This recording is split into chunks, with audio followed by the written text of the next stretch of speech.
All right, Dr. Daniela Saderi is a neuroscientist, educator, and open science advocate whose work continues to transform the landscape of scholarly peer review and scientific collaboration. Dr. Saderi earned her PhD in neuroscience from the Oregon Health and Science University, building on a robust academic foundation that includes a Master of Science in Neuroscience from the University of Trieste, Italy, and a bachelor's degree in molecular biology from the University of Milan.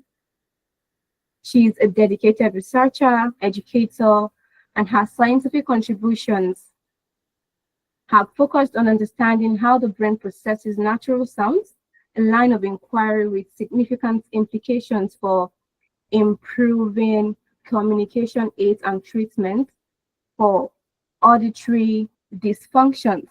Her scholarly work has been published in esteemed journals with studies addressing key themes in sensory neuroscience, arousal and task management, and auditory coding. Beyond the lab, Dr. Saderi co-founded Peer Review, where she now serves as the executive director.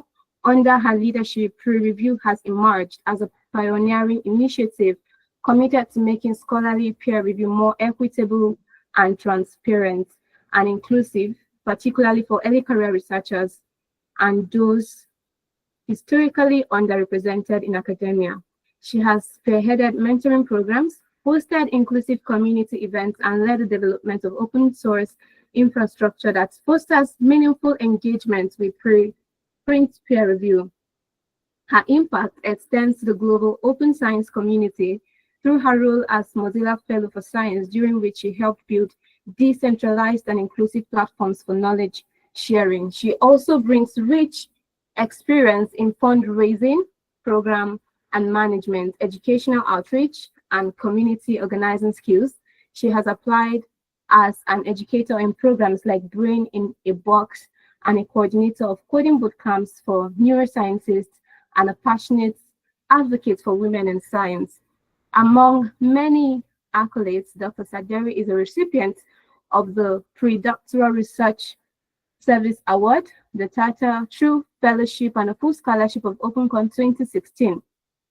She's a native speaker of Italian, fluent in English, and conversant in Spanish. Dr. Saderi embodies the value of global scholarship. She remains deeply committed to dismantling systemic inequities in science, advocating for the use of collective intelligence to create a more inclusive, forward-thinking research cultures. Ladies and gentlemen, you would agree with me that there's no one more fit for today's discourse than Dr. Daniela Saderi. So let's welcome Dr. Daniela Saderi with our favorite emojis, and let's show her that we're happy to have her join us here today for this keynote lecture. You're welcome, Ma, and you can have the microphone. Thank you so much. I don't think I've ever had such a welcoming introduction. I don't even have a bio as complete and also just so warming and nice as you all wrote for today's introduction. So thank you so much. Yeah, so my name is Daniela, and it is it's an honor to be with you all today. I am joining you from Italy. I'm visiting my family, as you heard from my biography, and you might have guessed from my accent, I am Italian, but I have been living in the United States for the past 13 years now. So it is, but it's always a pleasure to come back this way. I am here. This is a picture from with my two co-founders, Dr. Samantha Hindle in the middle and Dr. Monica Granados on the left side. And with them, when we were still researchers, Sam is a neuroscientist like myself. Monica is an ecologist by training. And back in 2017, 2018, when we met, we were all really dedicated in thinking that there is a better future for research, for the cultural research, for how we produce knowledge, we share knowledge. And we found in the open science movement a home for a lot of those ideas that were kind of slowly developing in our brains as we were doing research as ourselves. And the three of us had a dream, and we had a dream, and we saw a research culture in which sharing research is open and doesn't have barriers, geographical barriers or cultural barriers.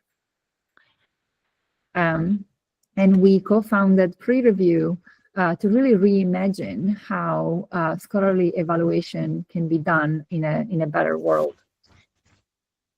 So I'm going to tell you a little bit more about Pre-Review and why we're doing our work for this presentation. But before I get started, I also want to mention that from that initial team of the three of us co-founding Pre-Review, the Pre-Review team has grown.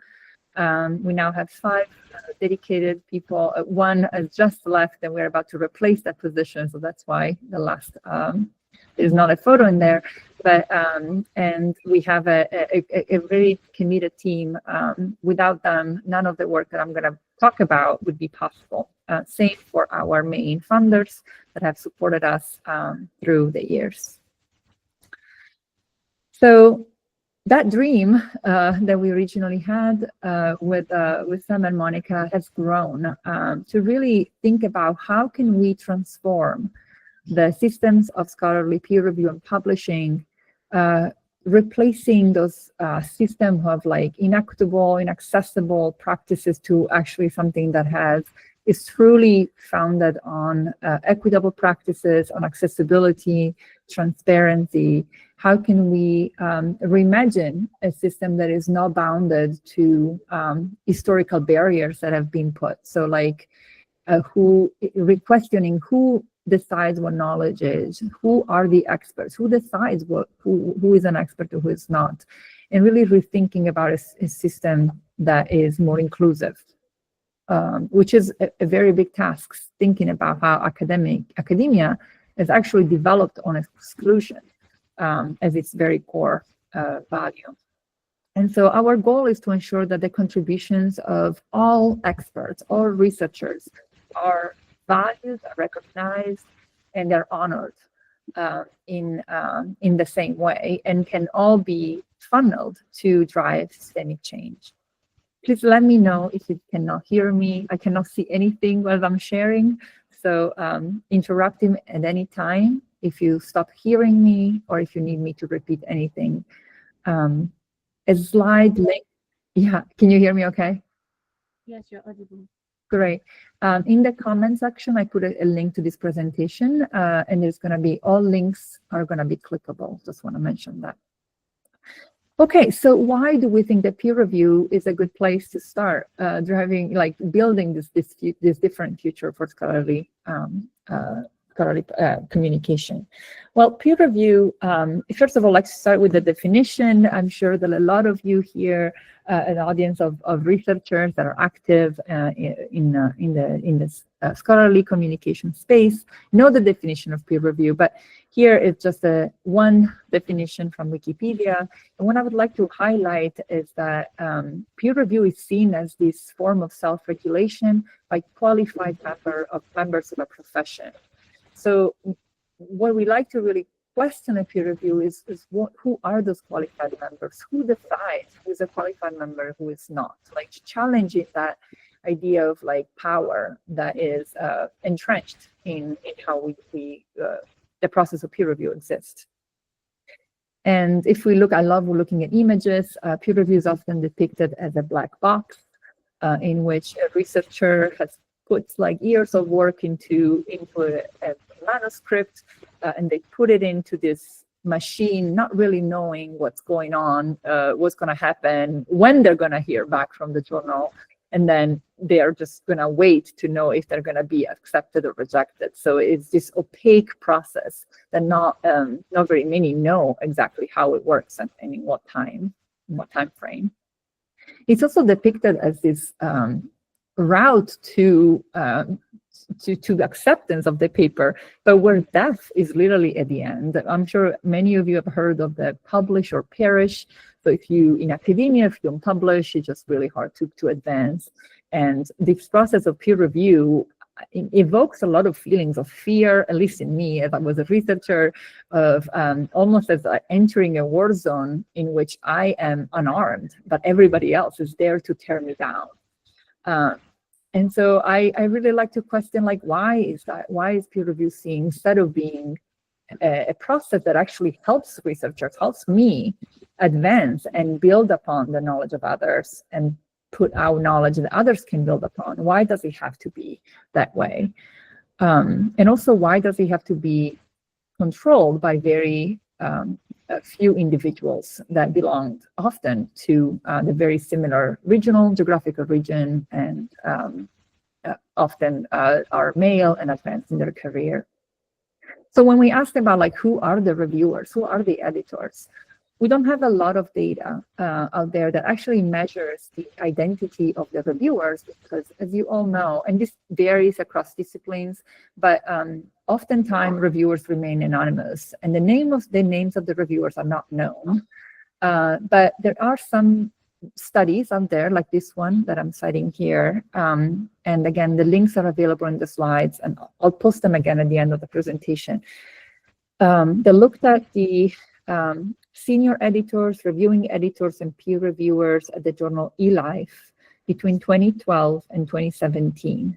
And what they found, they refer to these individuals collectively as gatekeepers, because they are keeping the keys of the gate to knowledge dissemination. And they found that these gatekeepers were disproportionately male, so more than 75% were men with respect to female. And if you know, the journal eLife focuses on the life science, so this is, again, a very small and unique data set. And they also found that 60% of the gatekeepers were from North America, 32% from Europe, and very small percent from the rest of the world, and even less than 2% from combined South America, Oceania, and Africa. So we're talking about, obviously, huge continents with tremendous contribution to science and discoveries that are not represented in the pool of the people who decide if that research should be published or not. So that is a problem.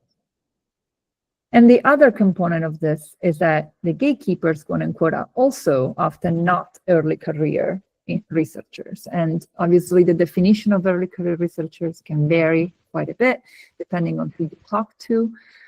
This is a survey, a study that shows the results from a survey. So these people, the authors, surveyed almost 500 researchers in 2018 and asked them a bunch of questions about their experience in peer review. 64% of these participants were postdoctoral researchers. So we're talking about early career, maybe, but still researchers that have done quite a bit of work in academic environments. And so even in that settings, very few had contributed to peer review. So if you look at the graph here, 218, so about 55% of them have never contributed to peer review or have done a few peer reviews. Interestingly, when they asked if they had contributed to writing a peer review, maybe with their mentors, many of them had, highlighting the fact that early career researchers sometimes are involved in doing peer review, but they're not recognized for that. They're not actually recognized by the editors. They're just there to help. They do some practice, but they're not recognized. So in summary, some of the main issues that we see with peer review, and they make peer review inequitable and unsustainable, are related to the fact that the peer review, the pool of peer reviewers is small and homogeneous. Small because the people who decide who the peer reviewers are just do it with criteria that are just what they think that experts are. We really think that the pool of peer reviewers should be much bigger and should be open to the whole research community. As we saw, as many reviewers are male, middle-aged in their career, and selected by journal editors as experts in the field behind closed doors. And the other issue that we see is that there is no formal training. I don't know who here has received formal training in peer review, but I have never received it. And so we really believe that there is a path to building a better culture and better ways to do peer review, also through training. So one of the things that we collectively with Samantha and Monica, when we founded peer reviews, we just learned about preprints. And I can't see a lot of you or the message, but I'm curious if you can put it in the comments and I'll read it later. Who has heard about preprints before? I don't know your audience, this audience very well, but preprints still remain something that not very many researchers have heard about, or even if they have or understood. But when we heard about preprints in 2017, we all got very excited about the possibility of conducting peer review on research manuscripts that are posted online openly, as I'm going to show in a minute, and conducting peer review on these manuscripts to reimagine how we can do peer review without having to rely on journals. So I'll tell you about that in the rest of the talk. So first, what is a preprint? Again, this is a definition. There are many different definitions, but a preprint is a research manuscript that is fully written as a research manuscript that you would see in a journal publication, but it is uploaded into a preprint server by the authors. And the preprints, again, contains the data, the methods, but has not yet undergone journal-organized peer review. This is one definition, and you can find more about what preprints are anywhere on the web, but I recommend the ETHA-Bio website, as they have a lot of great resources about preprints. This is a slide from them, in fact, and just showing the fact on the bottom, just a traditional review process that sees a researcher submitting their manuscript to journal one, let's say, and then perhaps if you are not as lucky, which is a lot of us sometimes, you get rejection from all reviewers, so maybe a rejection from the editors, and then you have to go on, submit to journal two. Maybe you have to reformat all the citations and all of that, so additional work. And then once again, maybe one reviewer says, I actually, don't think this should be published, and therefore you need to revise, or maybe you need to submit to a third journal. So this is all to say that the process can take months to years from when you finish that manuscript to when you actually have it available to anyone else, to all the other researchers who are going to build on your work to read and work upon. What preprints do is that they actually allow authors and researchers to make available their research in a day or two. And this can feel very scary, right? Because everybody's like, oh, well, that means that we don't have the check and balances. And right now we're talking about research integrity, how AI, I think I can hear some of the thoughts that are coming in your head. But, and I'm not gonna we can do this in the Q&A, but what I really like about this is that still happens. The publication of research that it doesn't have the right integrity still happens even with the peer review. We've seen that. But what this allows, preprints allow to do that, is that they come under the public eye at a much faster speed. And the public eye can quickly say, actually, that is not real research. And so I'm actually obviously a big proponent of that. But the main point here is to say that the speed of knowledge sharing is significantly increased by preprints. This is just a few more information about preprints. I don't want to linger on this too much, but they're free, right? No, you don't have to pay to publish a preprint, to post it online. You don't have to pay to read a preprint. They are free of paywalls and free to read. They're available on Google Scholar, so they're indexed, they're citable, they have digital object identifiers in most cases, and they're searchable on engines such as Europe PNC. They also have been shown to create greater visibility of the research. So again, this is another study, and if one here, this line is no difference between a manuscript that has a preprint and one that doesn't, you can see that for many of these journals that have ended up publishing the preprint, because a lot of preprints end up published in journals afterwards, they actually have increased the attention score and the citation scores for the same manuscript. So having the work out and available earlier is compatible with journal publication. It's not an alternative. You can post a preprint and then publish, and that will likely increase how many citations and attentions you get to your research. That's one of the many perks of preprints. Preprints has also been growing in numbers every year. This graph starts from 2020, and when the pandemic has actually made it very clear to the research community and the public that we need to share at a faster speed. And this is only showing a few preprint servers. There are so many preprint servers out there. I'm going to share you a little bit about that. But just to show that the adoption of preprint is growing. It's still not where we want it to be, but it is growing and continues to grow. This is another graph from a recent publication, again, linked in the slides, that actually breaks down, for the first time that I've known, the adoption of preprints across countries, or, well, not countries, continents. And so here you can see there is that dip up there, which I'm not going to comment too much about. That has been kind of declined a little bit in the last couple of years, but it's picking up again. But in general, this is just showing that we remain with the fact that, you know, Europe, Americas, or North America, there is a further breakdown, are still the dominant publishers for preprints, or regions in which publication or preprints are adoption. So kind of following that trend of like, that I don't have a slide here, but like there are more publications coming out of those continents, and the reasons for that are, I think, rooted in inequities, but we can talk more about that. But it's still, there is like a growth everywhere in the world. It is a global phenomenon that is increasing. And the other breakdown that this paper does is looking also at the different disciplines. So preprints have been adopted at different rates across different disciplines, starting with like 1991, when the first preprint server for physics and computer science has been founded, the archive, which still exists. And so several disciplines that are more in the mathematical science and physical science have been adopting preprints for 24 years, right? So it is not a kind of a homogeneous growth, but it does continue to expand across disciplines as well.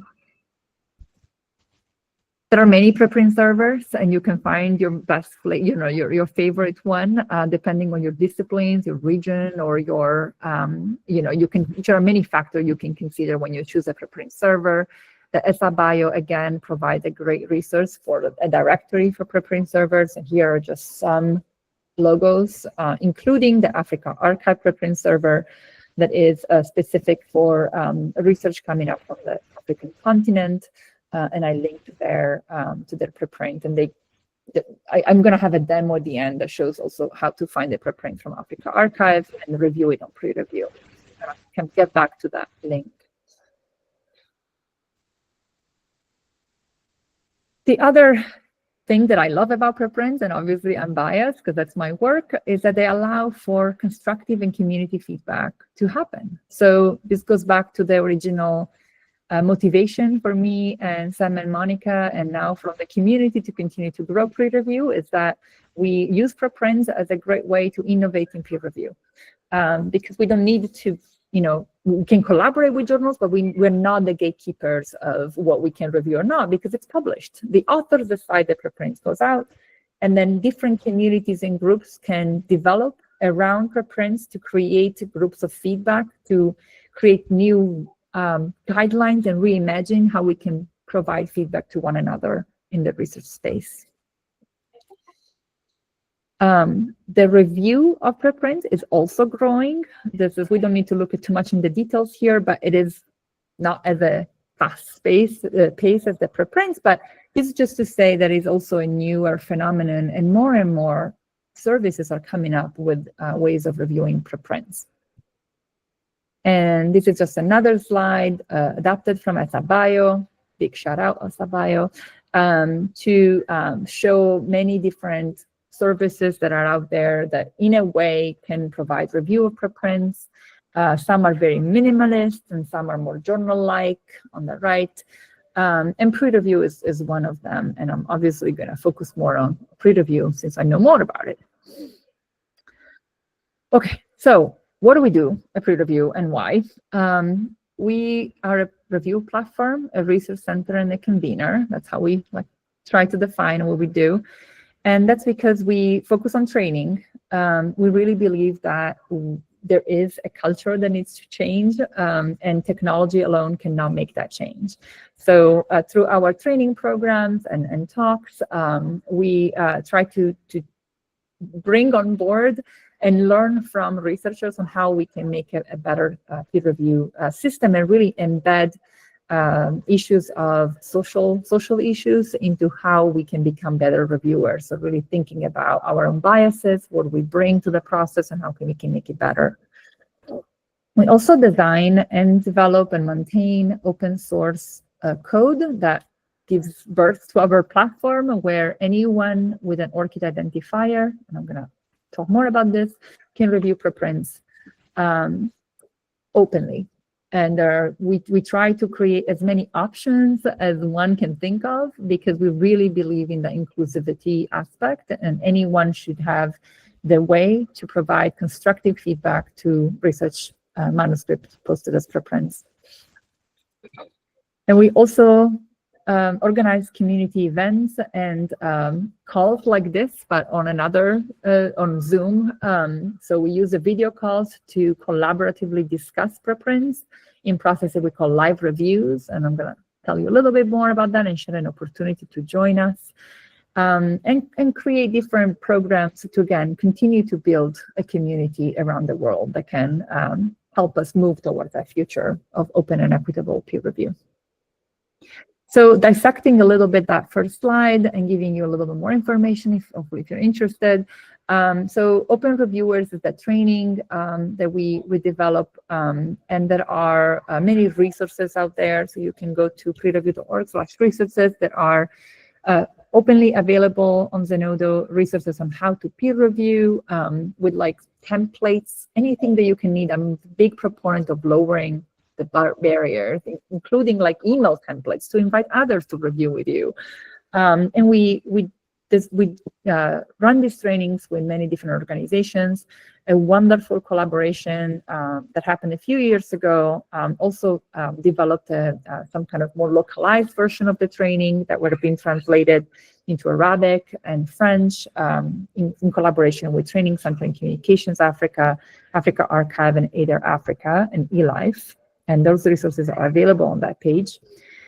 And we also have annual programs that we call the Champions programs, in which we train together and we learn how to do better peer review with 20 to 25 researchers around the world that apply to the program and get into the program and get a little honorarium for working with us. And then they go on and continue to spread the word and grow and come back and teach us how to do it better. And these are the faces of the 2025 champions. I know that this is a grant enclave, and again, I don't know your community very well, although I'm impressed from what I've learned so far. If you have a big focus on grant, I actually, we had a collaboration with years ago with the Open Research Funders Group and the Health Research Alliance. This man here, Arturo Garduño Magaña, was the leader. And what we found is that a lot of the trainings and resources that we have spent thinking about and developing for manuscript peer review, they really apply to any feedback and review that you do on any research, on anything, so including grants. So this is a link to a video collection in which we try to kind of create these bite-sized videos to think about how you can apply some of these ideas of socially conscious peer review to the grant review process as well, if you are a grant reviewer. The platform, we try to make it as interoperable as possible. The future that we envision cannot be done by us alone. We have to be together and work together with other organizations that are paving the way towards that future, and that includes all the preprint servers that are out there. And we currently connect with 30 preprint servers, but we can grow that number as the community asks us to. With these 3 preprint servers, preprints.org, Cielo Preprints, and bioRxiv, we actually have a deeper connection that I'm going to tell you a little bit about through Core Notify. We rely on the amazing infrastructure of Zenodo and the licenses from the Creative Commons and ORCID identifiers to better connect the reviews so that they are discoverable. And again, I'm going to talk about that. We make sure that all of the reviews are findable through the various websites, such as Society and European C. We connected recently with OpenAlex so that we can index some of those reviews, and I'm going to show you. So don't worry if you're not getting everything I'm saying. This is just an idea And then we organize and we collaborate with journals, actually, to organize live review sessions and review manuscripts that are submitted to the journals collectively, and then publish the reviews on the platform. Lowering the barriers to access for all experts, I think, is the key goal for us. And the platform is there to try to do that. So as I mentioned, we do not decide if you are an expert or not. And also, I want to mention the platform is free. We're a nonprofit organization. Now I'm going to start to sound like I'm making a sale pitch. I'm not selling anything. It's free. We care about your privacy, and I'm not making any money out of this.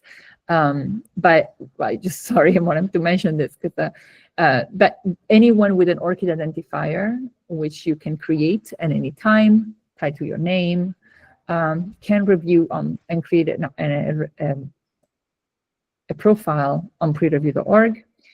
So that what that means is that you can connect your ORCID record with pre-review, and if you publish a review, it will actually automatically show up in your record under the peer review category. You can get credited for those reviews through ORCID.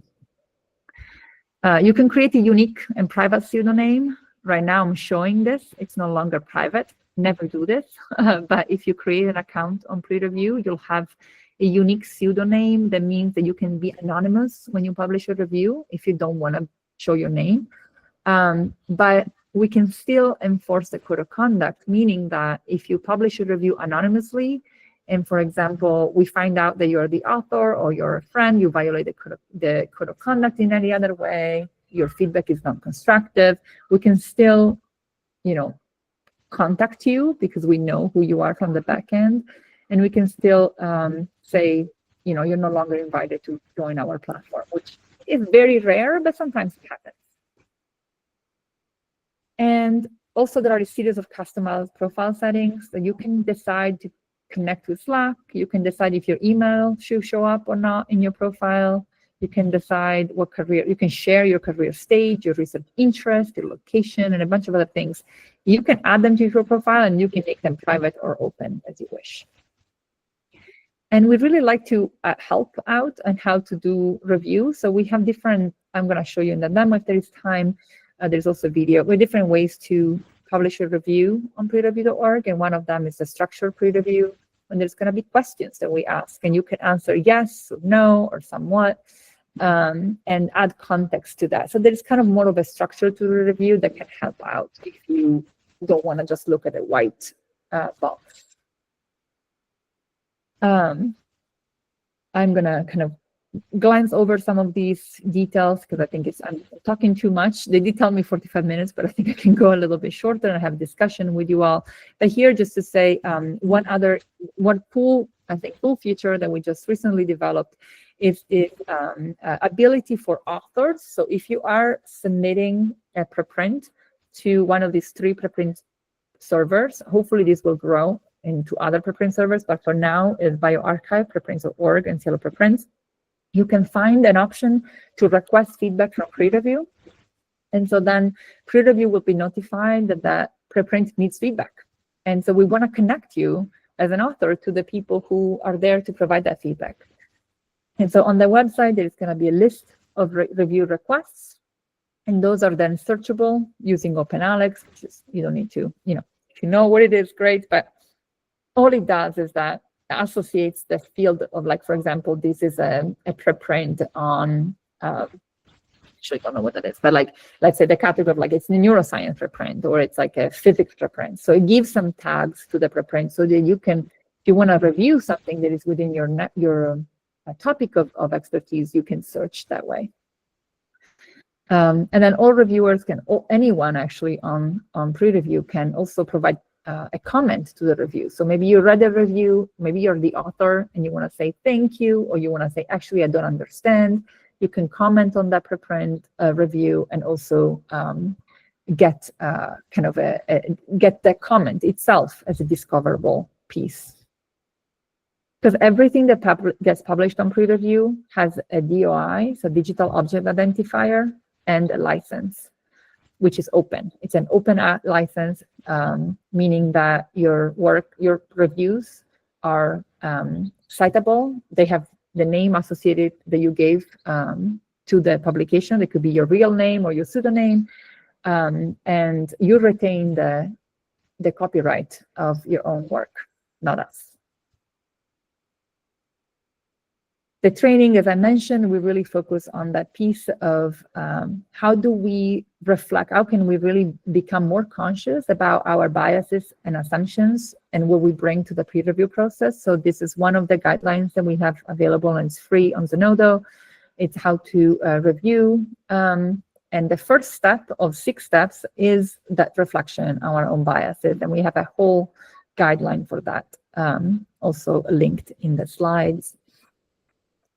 We seek out community input. If you try out the platform and you have suggestions for us on how to make it better, you can always email us at community@peerreview.org. We compensate for interviews, for short half-an-hour interviews. We invite community members like you all to join design sprints when we have a new feature that we want to try out. We invite people to come and give us feedback. We compensate you for your time, and then we make it available, and we continue to iterate and learn from the community on how to make it better.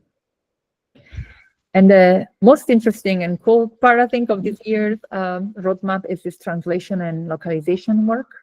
We began with translating and localizing the website and all the resources to Spanish, particularly Latin American Spanish and Brazilian Portuguese, because a lot of the people that come to peer review are from those regions.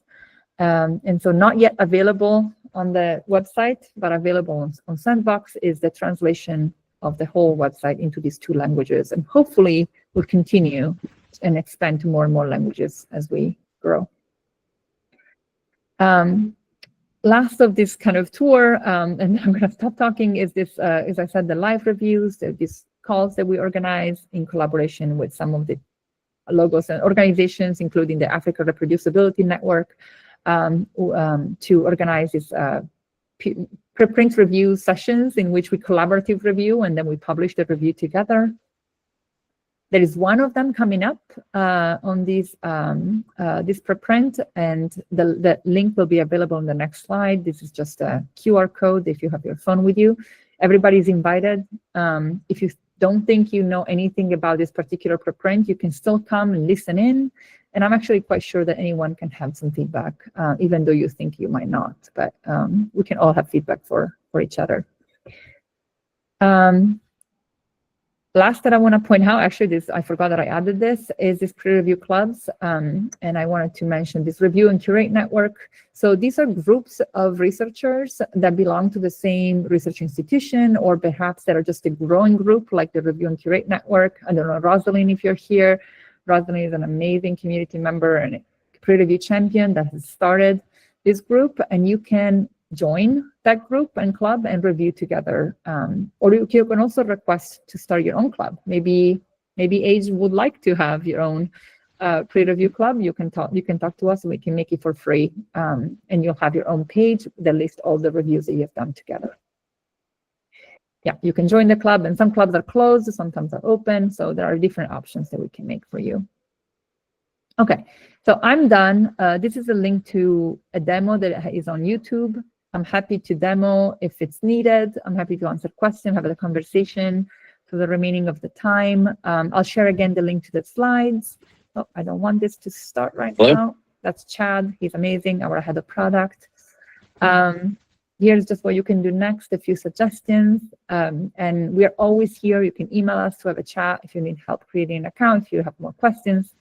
And I'm just going to stop talking, and you can find us on social media. I hope you can join our Slack channel, our newsletter, so we can stay in touch. And with that, I'm just going to end here and recopy and paste this link into the chat. Thank you very much.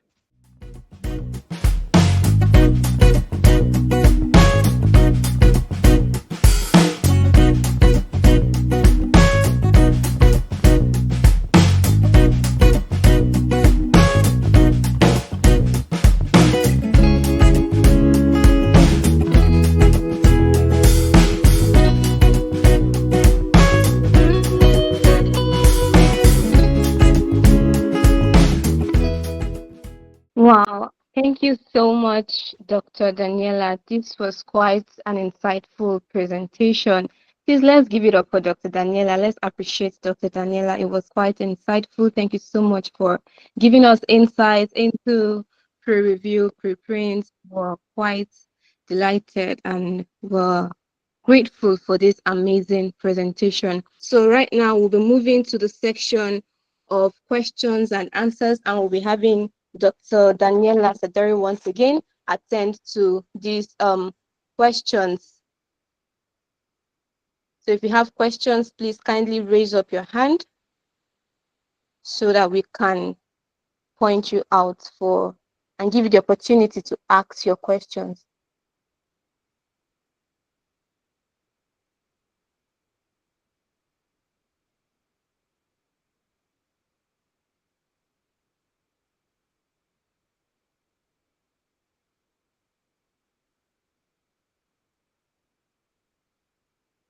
All right, thank you very much. If you have questions, kindly put up your hand.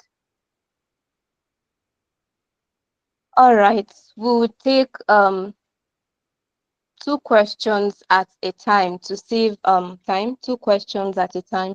So the first person on my list here, Ma'am Ruth Nwagwe, please kindly unmute and ask your question. Thank you, ma'am. Good You're afternoon, everyone. Just as you heard, my name is Dr. Nwagwe Ruth Onyinyechi. Thank you, Dr. Daniela, for this insightful presentation.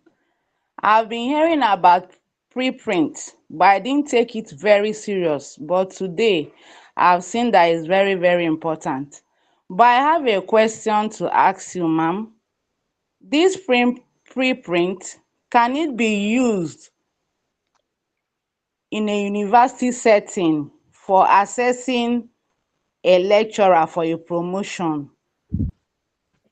Then my second question is, the preprint, is it only submitting on your area of specialization, or anybody can write on any good topic that he or she wants and submit to you people?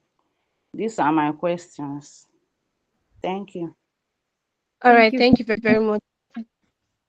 Go ahead. Dr. Daniela, would you prefer to answer individually? Sure, I can answer both. I bet that's like a question that many may have, but thank you for those questions. And the preprint evaluation is having preprints evaluated in promotion settings is very key, and it's something that people are working. Different institutions decide how they evaluate their researchers. The point is that preprints can be cited, so you can add them to your curriculum as proof of your contribution to scholarly publishing. And one key aspect that made a change in how institutions started evaluating preprints or not in the United States was when in 2014, the National Institute of Health added preprints to their BioSketch, which are the curriculum, the templates for the curriculum for submission to grants. So basically, a lot of funding preprints for your CV. The Bill and Melinda Gates Foundation, for example, has made preprints mandatory. You cannot receive money from the Gates Foundations if you don't post preprints as a researcher funded by the Gates Foundation. So these things are changing, and the amount of how preprints are evaluated also changes. But different institutions need to make their own policy and update them to make it official. The other point about if just as you are a researcher, you can write a manuscript, and different preprint servers have different requirements. But for example, if you submit to bioRxiv or medRxiv, you have the manuscript has to be a full research, like a manuscript with like the introduction, the methods. It doesn't really matter if you don't I don't think the affiliation is not something they look at. So if you're an independent researcher, you can still write, but it just has to be they have some checks to look at that it's real science. But then it's up to the community to decide. So in principle, anyone can write about anything, but obviously, the majority of preprints end up being published in research journals. So we're talking about full research manuscripts. yeah, I can take another question. Timing, I'll let the moderators moderate. I'm happy to take questions over email. It's Daniela@prereview.org, or I can stay a little longer, up to the organizers.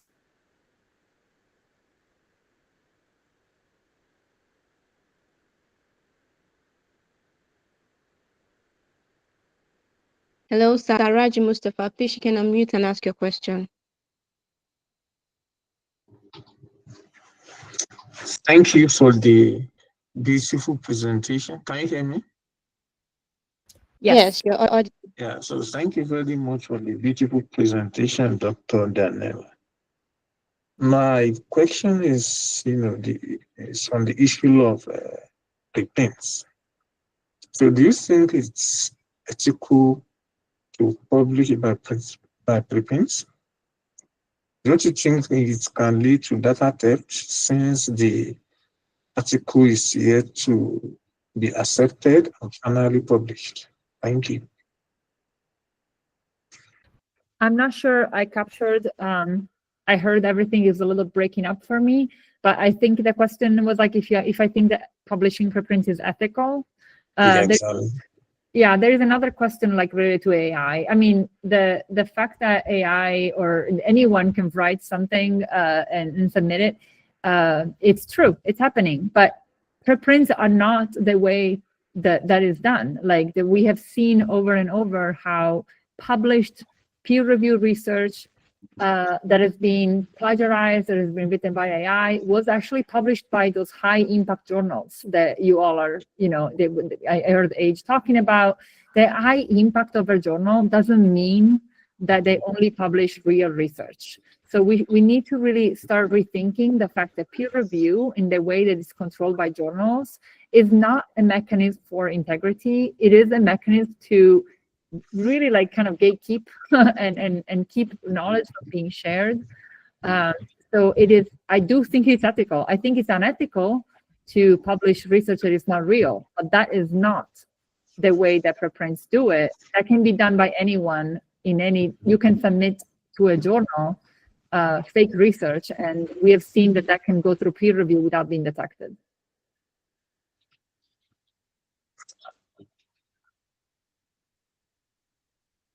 All right, thank you so much.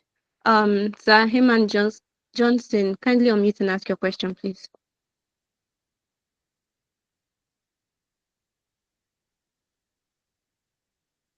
Hello, Heman Johnson, are you there, please?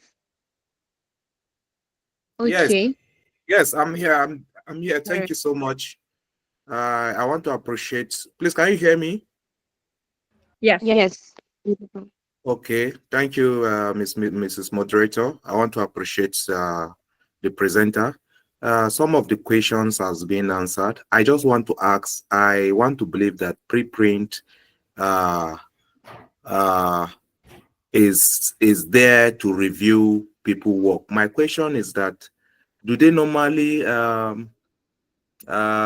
publish those articles they review, or they send it back to the authors to publish themselves? That's just my question. Thank you. Yeah, thank you so much for that question. So there are more and more mechanisms that allow you to, as an author, when you post them online, for example, from bioRxiv, I believe, in medRxiv, you can then submit, connect and submit it to a journal that is linked. I'm not entirely sure because I haven't done that in a while. But there are also other services like Review Commons. It's a coalition, and I can put the link in the chat. It's a coalition of journals that has agreed to, they actually encourage preprints, or for example, eLife only reviews preprints. So if they want the manuscript to be out as a preprint, and then you can submit it to Review Commons, and then it will be, there's going to be the community review of the preprint, and then the reviews get back to you, and you can choose to what publication send it to already with the reviews, so that it's a more efficient way. So all to say that there are mechanisms that help the authors submit directly from the preprint submission server, but not all servers have that. Another example that's kind of the opposite, for example, when I think I was submitting or collaborating with PLOS, for example, they have a system to say, hey, do you have a preprint? And if you don't have a preprint, we actually want you to have a preprint before we go on and review it, because they believe in preprints as open science principle. And so they will ask the authors to submit to their journal to post a preprint first. So posting a preprint is not an alternative to journal publication. It's something that just happens sooner so that the research is available to anyone. And then the journal publishers can still do the journal organized peer review, can still do the checks that they do. And then the publication still happens with the reviews from their journals.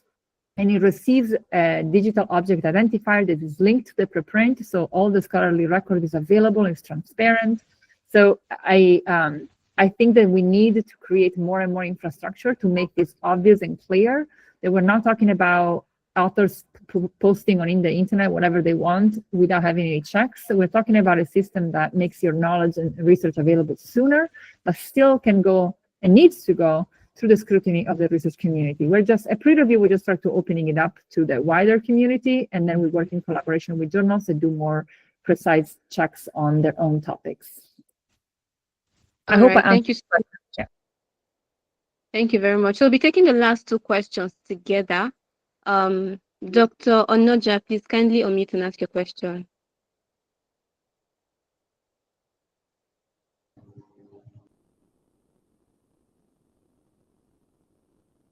Dr. Onoja, can you hear me, please?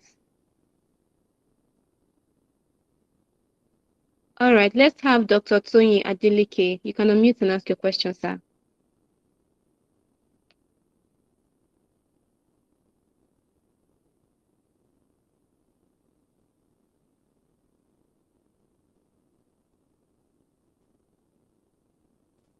Dr. Tony Adeleke. Thank you. Thank you. I had already posted 2 questions. One had been answered. The second is on the issue of plagiarism.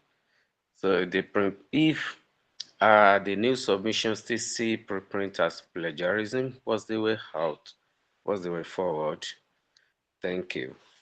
Yeah, another great question. So at the beginning, when preprints were, well, at the beginning, preprints have been around for 24 years, but as they were growing in their adoption around 2014, I remember when I started learning about them in 2015, 2016, that there were still some journals, like actually quite a few journals, that would reject the submission because the preprint was considered as plagiarism, even though it's the same thing, it's your own work. Those policies have been changed. There are ways to check if the journal that you want to submit to will accept preprints or not. Right now, I'd say more than 95% of journals that publish in research have either open preprints, like if you should mention that you have a preprint in your open letters, and they either if they don't ask it, but a lot of journals, when you submit, they will ask you, is there a preprint? And some of them will actually ask for a preprint, like PLOS and eLife. eLife only reviews manuscripts that have been submitted as preprints. I'm gonna put in the link to the comments. There is a platform that actually allows you to search for the journal that you wanna submit to. You can look at what policies they have. If you also have questions, you can always email the editors and say like, hey, I'm planning to submit to this journal, but I wanna post a preprint. What's your policy? And usually those things are present in the website. So, but largely, I say that things have changed tremendously in the last 10 years, and preprints are widely accepted, if not required. Thank you for your question. Thank you. All right, thank you so much, Dr. Daniela. We're really, really grateful for the enlightening presentation. I beg your pardon. Thank you so much. And before we end, we would love to bring on board the Director of Training and Development at the Academic and Grant Writing Enclave to offer a vote of thanks to our facilitator, Dr. Wazanisa. You're welcome. Yeah, thank you so much. I don't know if I'm audible. Yeah. Yes, sir, you are. Yeah, so Dr. Daniela, thank you so much for staying through. Thank you for insightful discussion. I mean, as you can see from the audience, it's been a very interesting discussion. And I was just thinking, I think maybe in our forthcoming conference in December, maybe we will have one member of your team to come do a demonstration. I think that will go a long way. Based on the questions most of the persons are asking, I think it would be a great idea to have that demonstration. So, but I mean, this is to say thank you on behalf of the Age Board of Trustees, the Board of Studies, and everyone. Many of them are, some of them might be in the group and in the platform. So thank you so much on behalf of Age, and we look forward to having you next time. Yeah. Thank you all so much. Be in touch. Thank you. Bye. Thank you so much. Yeah, bye-bye. All right, so, and bye everyone. Thank you for coming. Ladies and gentlemen, thank you for staying through. I could see a lot of you here. I've called your names one by one. Thank you so much. We're glad. Thank you for spending your time with us. It's been an exciting time together. And for our amazing moderator, thank you, Mr. Bora. Great job. And everyone that is here, thank you so much. And God bless you. Bye-bye. Thank you.